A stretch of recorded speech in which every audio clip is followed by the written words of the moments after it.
With today's recipe, we are going to try to transform our workday lunch, or at least that's what I'm trying to do today. What are we making? We are making carnivore flatbread. Very simple ingredients, can be done in air fryer, can be done in the oven. Let's just get right into it. For this one, you only really need four ingredients. I'm using 185 grams of Greek yogurt. This is with 10% fat. Then we have 125 grams of shredded mozzarella, 3 eggs, and salt. Of course, you can add any other spice if you want, or don't add any at all, that's fine. And then of course all the things that you want to put on top of it, or if you want to eat it just as it is, that's completely up to you. I'm going to show you what I'm going to do at the end of this video, so make sure you stay till the end. The first thing we need to do is add all of this Greek yogurt into a bigger bowl, then crack in all 3 of the eggs and give it a nice whisk. And when I say nice whisk, I just mean like whisk until you're done. Alright, and now we are going to drop in all of this cheese. Add some salt, or a lot of salt, or no salt, or any other spice. Mix it, mix it, mix it, mix. Mix, mix, mix. So if you think it's too watery or like too runny, you can always add more Greek yogurt. Yeah, I think it's going to be just fine. It doesn't need to be like thick, right? It needs to be a little bit runny. I just think mine is a little bit too runny, but we'll see, we'll see. I have enough for another batch if things go wrong, so that's good. Of course, as most of the recipes that I make, I am going to cook this in the Typhoon Dome 2 air fryer, because it's super spacious, and I already lined it with parchment paper. I use this beast for sure at least once a day, most days twice a day, depends on how much I eat. Yeah, well, it is a bit runny.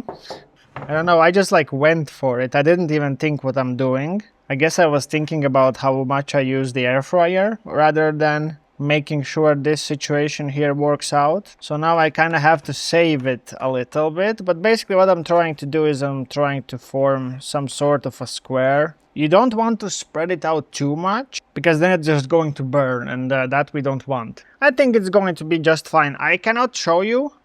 Actually, I can show you. Okay, so this is what I've done. I'm going to air fry this at 190 degrees Celsius for like 10 minutes. If you are using an oven, so 190 degrees Celsius, that's 375 degrees Fahrenheit. If you're using an oven, then you would want to run it at 415 degrees Fahrenheit, or I guess it's like 215 degrees Celsius for like 15 minutes. Let me just transfer this beast into the air fryer, and I'll see you in 10 minutes.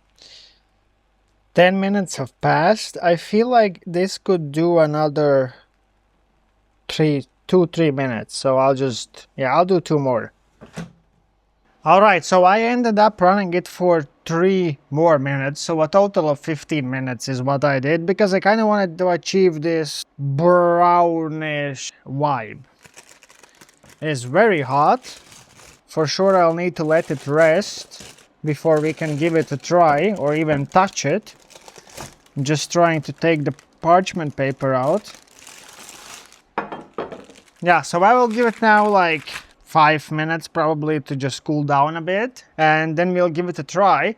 I'm also very curious, like what if I used like a baking dish to cook it inside of, rather than on a parchment paper. Maybe I'll try it for the next batch, but that's very interesting, because I feel like there's less chance to fail, if that makes sense. I will try that. So in the end, I decided to quickly make another batch. I did use a bit more Greek yogurt, around like, how much did I use? Like 200 grams.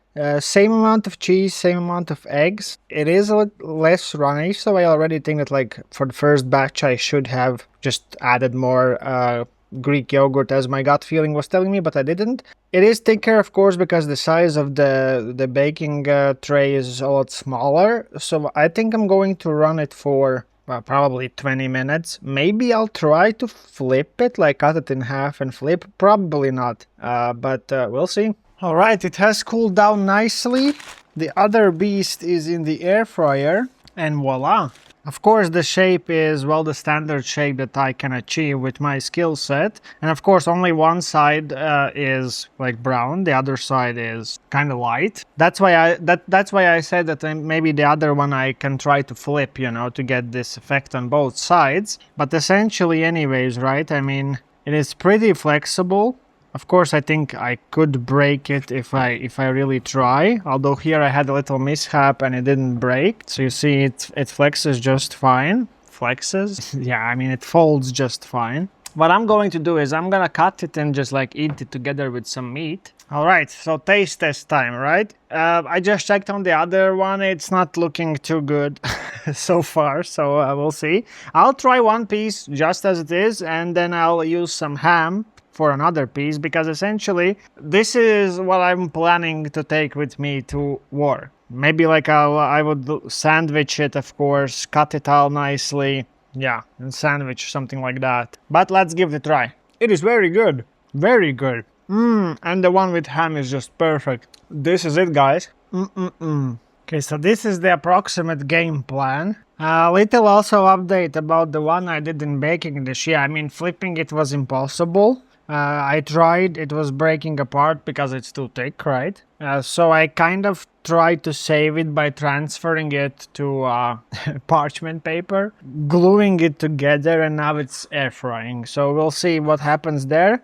I guess my I don't want to be messy method did not work out. And still a bit left over of this Greek yogurt, so I'll just smear it out here. More or less. I should have taken a spoon, but I mean, you know me. I know me. That's that. And then we'll just add this ham. So nice. Some ham, some cheese, some Greek yogurt. And I will do the pretty side. Like this. And look at this. Crazy beast. And now we eat. This is 10 out of 10. Totally worth it. I will just go and enjoy the rest of it. The other one is still going to cook for like 5 minutes. We'll see if there is something different. Then I'll show you. If not, then I will not show you. But the lesson learned: don't use a baking tray. Or if you do, then maybe I should have just used less, not more. Other than that, this is really amazing. I'm for sure going to take it with me to work, and we'll see. If I change something or not, I'll let you know, of course. Also, of course, as always, let me know in the comments, like if you are doing any variations of this or you have your own recipe. I would be so happy to try. Other than that, I would love to thank all the channel members for supporting this channel. If you'd like to support the channel also, then you can click the join button down below. And yeah, make sure you subscribe if you haven't already. Leave a like, comment, and I'll see you in the next one. Ciao!